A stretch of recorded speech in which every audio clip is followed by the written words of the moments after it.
So one of my friends recently sent me some Instagram video of this chick that says she is an intuitive and psychic and spirits talk to her and she saw things and stuff, and that she was fooled by them too, and they told her things and she accepted God or whatever, and she determined that she came to the conclusion that they're demonic, which is the same kind of path that I have gone on over the last 7+ years, right?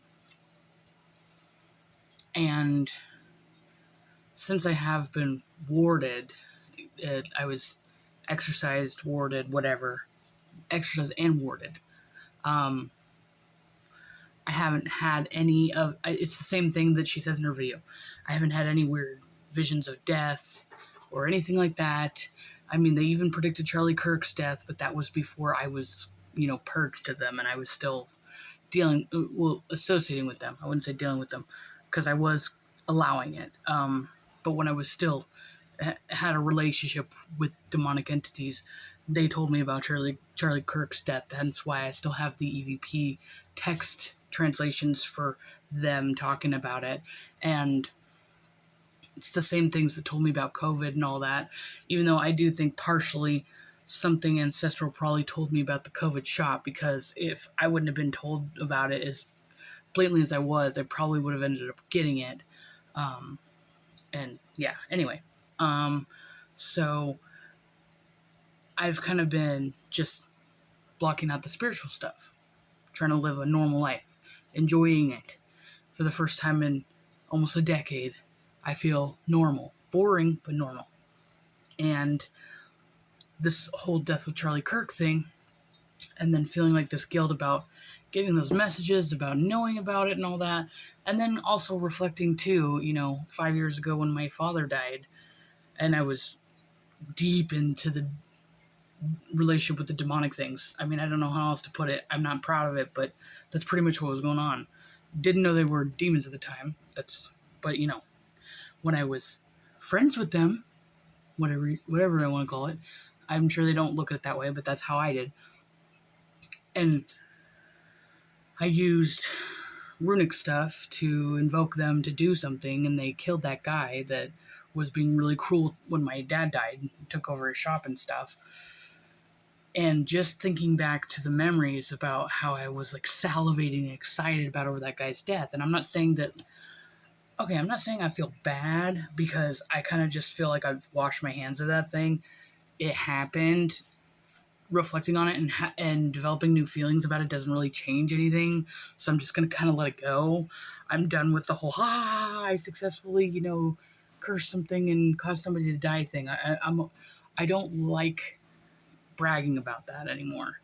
And now that I'm seeing other people who clearly are still being manipulated, controlled by demonic entities, but they're not psychic, are cheering on Charlie Kirk's death, I'm vicariously seeing how crazy I looked back then, which I'm aware. Okay, anyway, the point being, I'm rambling.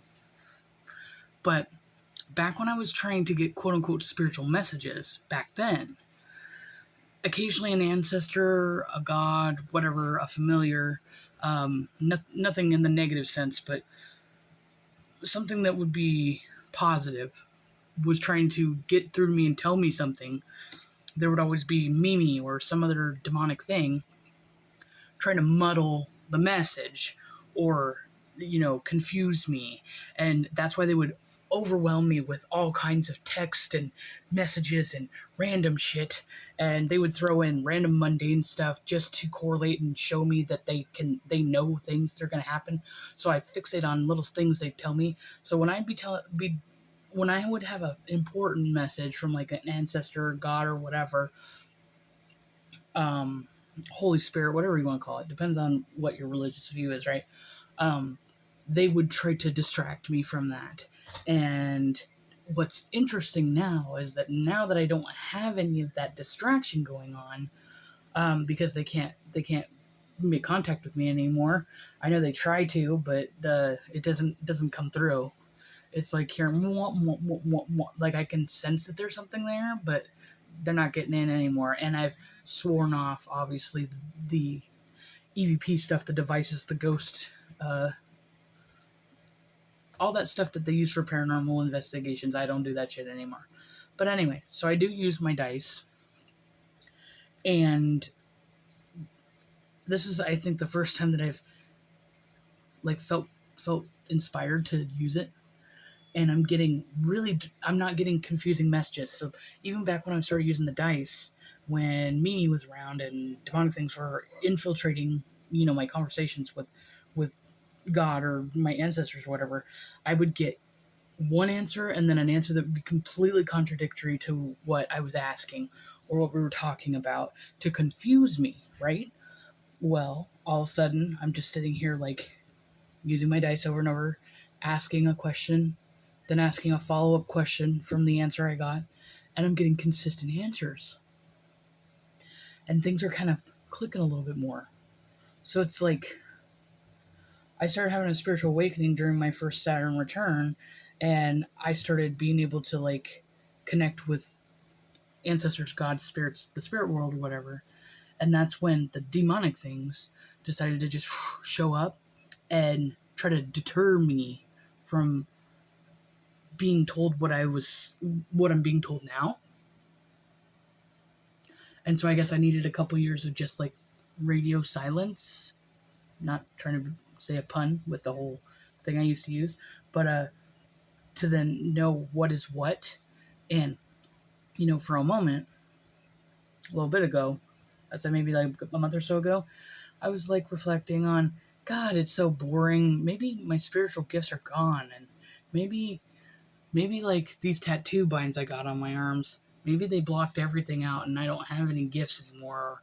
And, the dice even reaffirmed that the other day and said, I asked if my gifts were gone and they said no. But I correlate my gifts with being overwhelmed with random messages coming in. But God or the Holy Spirit or the gods or ancestors or something holy, when they come to give you a message, they're not bombarding you with a message. It's not forced on you. It's not forceful.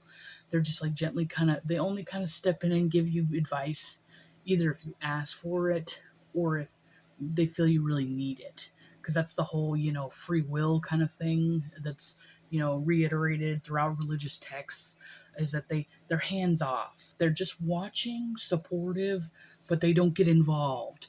And that's the huge thing I've noticed between demonic entities and holy, quote, holy entities, if that's how you want to separate the two, is that the demonic ones try to influence you, try to get into your shit, try to disrupt your life.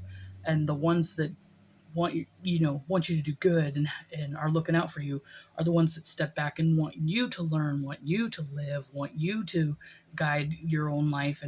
And technically, since you do have a soul, which is part of that spirit realm, your soul already knows what it's doing anyway. So that would be like having a backseat driver telling you, hey, this is what you need to do, because you were already told the end game from start to finish. You don't need any hints or tips or advice along the way. Some people feel like they do, but I think that that's more like their spirit doing that. And as I've just concluded, as I was asking the dice, the spirit and the soul are two different things. I kind of had a feeling about that for a while, and I was confused on that. I was confused on that primarily because this demonic thing, Mimi, that I used to talk to all the time, used to tell me that it is my spirit or soul or something. And I was like, oh, that's cool. Yeah, you wish. Anyway, random moral of the story is that I'm getting clear messages, like coherent follow-up messages, answers, and I've never had that before.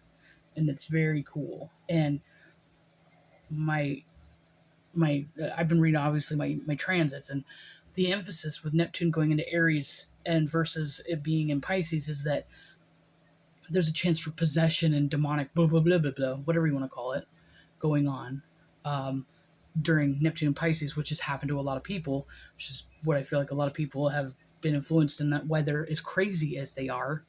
Hence, some of the people reacting to Charlie Kirk's assassination, those people are still possessed. whether they know it or not. I know what possession looks like. And people who've been on my Facebook know what possession looks like. If you look at some of my old shit, I could share it and put it side by side with some of these people, and you will see what I see, and it's there. I don't even have to show you what I've seen, what I've done. You can tell. Most people can tell. I obviously couldn't tell then. Those people cannot tell now either. They do not realize that they're possessed, just like I didn't either. I digress. Yeah, so Neptune and Aries is supposed to be the transit that I'm supposed to focus on the theology. I'm supposed to focus on like the the moral of the story, the theory, the religious theory, the spiritual theory. I'm done doing the investigation stuff, clearly.